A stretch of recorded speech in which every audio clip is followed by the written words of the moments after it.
கர்த்தருடைய பரிசுத்த நாமத்திற்கு மகிமை உண்டாவதாக. இந்த காலை வேளை உங்கள் அனைவரையும் ஆண்டவராக இயேசு கிறிஸ்துவின் இன்ப நாமத்தில் அன்போடு வாழ்த்தி வரவேற்கிறேன். விண்துளிகள் வாயிலாக இந்த நாளிலே சந்திப்பதிலே மிகுந்த மகிழ்ச்சி அடைகிறேன். 79வது சுதந்திர தின நல்வாழ்த்துக்களை உங்களுக்கு தெரிவித்துக் கொள்கிறேன். சங்கீதம் 31:1 வாசிக்கிறோம். கர்த்தாவே, உம்மை நம்பியிருக்கிறேன், நான் ஒரு காலம் வெட்கமடையாதபடி செய்யும் என்று சொல்லி வாசிக்கிறோம். இந்த நாளின் செய்தியின் தலைப்பானது நம்பிக்கையின் சுதந்திரம். உங்களுடைய பெரிய ஆசை என்ன?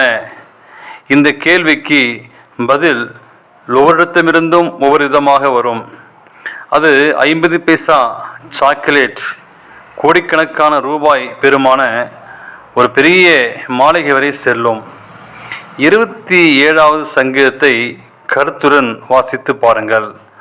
அதில் தாவீது மிகப்பெரிய வாஞ்சையை வெளிப்படுத்தியுள்ளது. கர்த்தரிடத்தில் ஒன்றை நான் கேட்டேன், அதையே நாடுவேன்.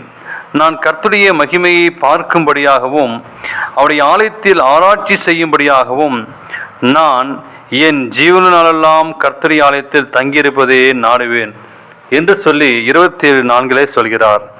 கர்த்தருடைய ஆலயத்திற்கு போவோம் வாருங்கள் என்று எனக்கு அவர்கள் சொன்ன பொழுது மகிழ்ச்சியாக இருந்தேன். சங்கீதம் 122:1 வாசிக்கிறோம். உலகிலே எப்பொழுதிலே நீங்கள் வாழ்ந்தாலும் என்ன வேலை செய்தாலும் ஆலய ஆராதனையில் தவறாமல் பங்கு பெறுவது மகிழ்ச்சியை கொண்டு வரும். இந்த 29வது சுதந்திரத்தை காண உங்களுடைய வாழ்க்கையிலே ஆண்டவர் உங்களுக்கும் தரக்கூடிய ஒரு உன்னதமான மகிழ்ச்சி. ஆண்டவராகிய இயேசு கிறிஸ்து என்று கல்வாரிலே மரித்து உங்களுக்காகவும் எனக்காகவும் சாத்தானுடைய பாவ பிடியிலிருந்து நாம் வெற்றி பெற்றோம்.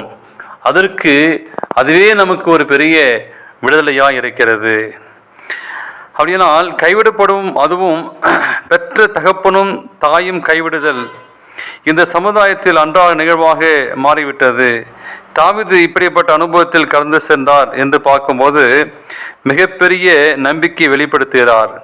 என் தகப்பனும் தாயும் என்னை கைவிட்டாலும் கர்த்தர் என்னை சேர்த்து கொள்வார்.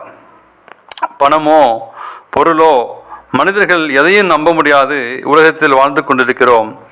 எப்பொழுது யாரால் அல்லது எந்த சூழ்நிலை மத்தியிலே நாம் கைவிடப்படுவோம் என்று தெரியாது. ஒரு நிச்சயமில்லாத உலகத்திலே வாழ்ந்து கொண்டிருக்கிறோம். ஆனால் கர்த்தரை நம்பினர்கள் ஒருபோதும் கைவிட மாட்டார். அவரை நம்பினர்களுக்கு ஒரு அற்புதமான சுதந்திரத்தின் ஆசீர்வாதத்தை தேவன் தருகிறார். அந்த நம்பிக்கையோடு வாழும் வாழ்க்கையில் நடைபெறும் சம்பவங்கள் சில நேரங்களில் நம்மளை திகிலடைய செய்கிறது. என்ன செய்வது என்று நினைக்கிறோம். அந்நேரங்களில் நமக்கு தேவையான மிகப்பெரிய ஆலோசனை ஒன்று இச்சங்கீதத்திலே கடைசியில் உள்ளது. கர்த்தருக்கு காத்திரு, அவன் உதயத்தை திசைப்படுத்துவார். தினமறிதார்ந்து கர்த்தருக்கு காத்திரு என்று சொல்கிறார். இந்த நாளிலே ஆண்டவருக்காக நீங்கள் காத்திருவோம். அந்த நம்பிக்கை நாயகனாகிய இயேசு கிறிஸ்து வெகு சீக்கிரம் வருவார். அந்த நம்பிக்கையின் சுதந்திரத்தை நாம் பெற்றுக்கொள்ள தேவன் கிருபை செய்வாராக. ஆமேன்.